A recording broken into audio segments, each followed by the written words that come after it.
We will need 3 jars with threaded caps. Some call them mason jars. In Romania, we just call them borcane. 3 bakelite light bulb holders with ceramic sockets rated 250 watts. An ordinary stainless steel kitchen plate. An M10 nut to attach the whole fixture to the ceiling. 15 gauge solid core copper wire. Screw terminal strip. 2 WAGO connectors. And lastly, a shower hose. I'll just use an old one for this project. Get ready! You can either cut the shower hose ends or use them, but keep in mind that the shower hose only has 2 ends and we have 3 light bulbs, so you'll need more than 1 shower hose. I'll just cut mine off. Then wrap the hose with masking tape to keep it in place for marking. My living room ceiling is pretty low, so I can't have the jars hanging too far out. So my hose pieces will be short. I'll go for 5 centimeters, 10 centimeters and 15 centimeters. And peel off the masking tape. Beautiful! Now let's prepare the bulb holders by removing the labels. I don't know why they stick them so hard. Only isopropyl alcohol or more aggressive solvents can do the job of removing them. Now, cut each wire into 3 fairly equal parts. Carefully strip about 10 mm of insulation off of each wire.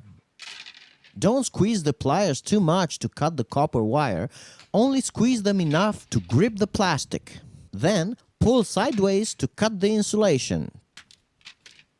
We're ready to wire the sockets.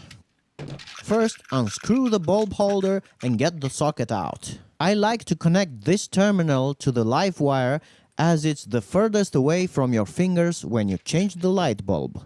So make a little hook on the wire and screw onto the socket. Check to see if it's tight. Then do the same with the neutral wire. It's best to put the hook clockwise onto the screw. Tighten well. Then wind the wires onto each other and we're done. Repeat the process for the other 2 sockets.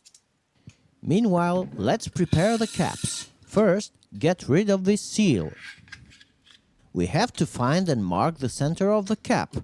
For this, we first measure the diameter, then divide it by 2 to find the radius, then score from multiple angles, and where all the scratches intersect, mark the center. Next, measure the diameter of the threaded part of the bulb holder to find its radius, set the distance between the 2 needles of the compass, and score the circle onto the cap. Drill a hole and start cutting. Some metal shears would have been nice, but as I don't have any, I have to struggle with this cheap pair of scissors. The cut doesn't need to be perfect. It won't show when the fixture will be installed. Just make sure the bulb holder fits and that is not too loose. Then put the wired socket into the back part of the bulb holder and screw it onto the front part through the jar's cap. If you are like me and want to use incandescent light bulbs, drill a couple of more holes into the cap for ventilation. No need to do this for LED bulbs. And a quick preview with the jars on and the hose pieces. Now, the stainless steel plate which will be the base for our fixture. So following the same reasoning as earlier, we first find the diameter, then the radius, then we score to mark for the center. Pilot hole first, then drill with a 10 mm bit. This will be our mounting hole for the fixture. We want to hang our jars evenly from the base, so we need to find out where to drill the holes. And this is what geometry is good for. So this is our plate. We want to space the holes evenly, so we will make 3 marks. Assuming these marks are evenly spaced, they will all form an equilateral triangle. We know that in an equilateral triangle, the bisector is also median and perpendicular to the opposite side, and all of them will intersect in a point which is the actual center of the circle. We need to find the length of the side of the triangle, so we can set up our compass. That is our final target. Having drawn all these perpendicular bisectors in the triangle, we have just created these smaller right-angled triangles which are actually all equal. So this side of the small triangle is half the side of the big triangle that we need to find. The hypotenuse is equal to the radius of the circle, and this angle is equal to 30 degrees because it's half the whole angle, which is 60 degrees. We will now find our side using the cosine function.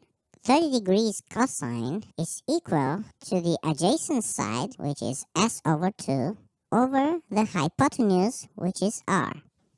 30 degrees cosine is equal to s over 2r. Knowing the value for the 30 degrees cosine to be the square root of 3 over 2, we can now proceed to find out our s. So the final result is s equals to the radius of the circle times the square root of 3. You guys might want to write that down.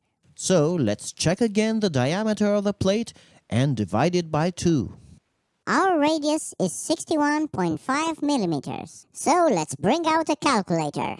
The square root of 3 times 61.5 equals 106.5.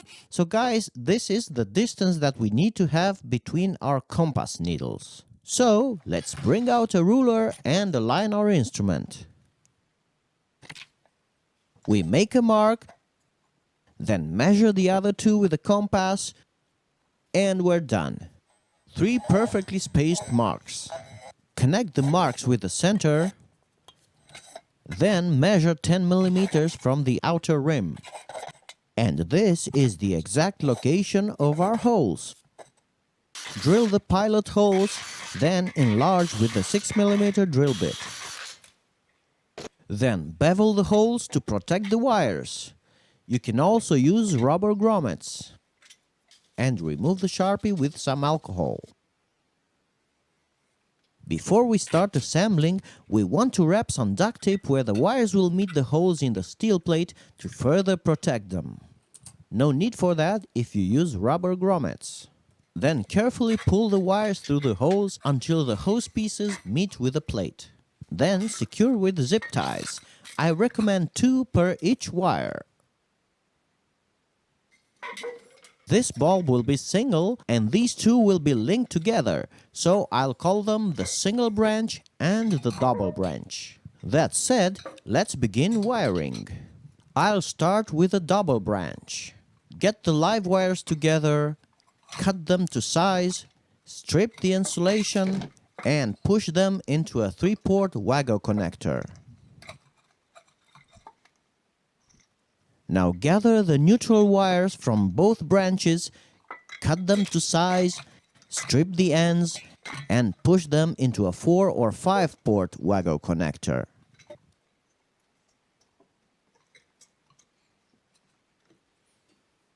Then prepare the wires that go from the WAGO connectors to the terminal strip. We'll connect the neutral in the middle and the double branch to the left.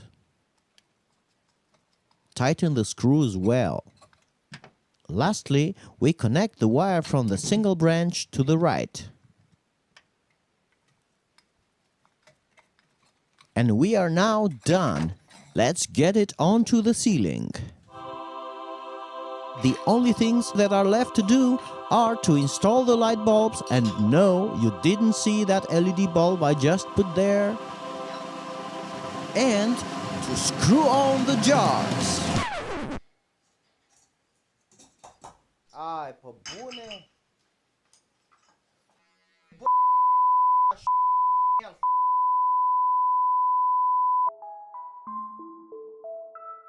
Well, I managed to find candle light bulbs at the local store.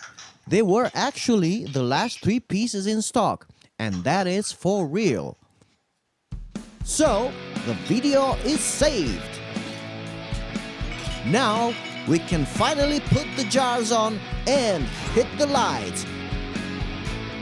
And you guys hit the like and subscribe buttons, of course only if you enjoyed this video. And don't forget to check if your light bulbs fit inside the jars before you buy them. See you soon!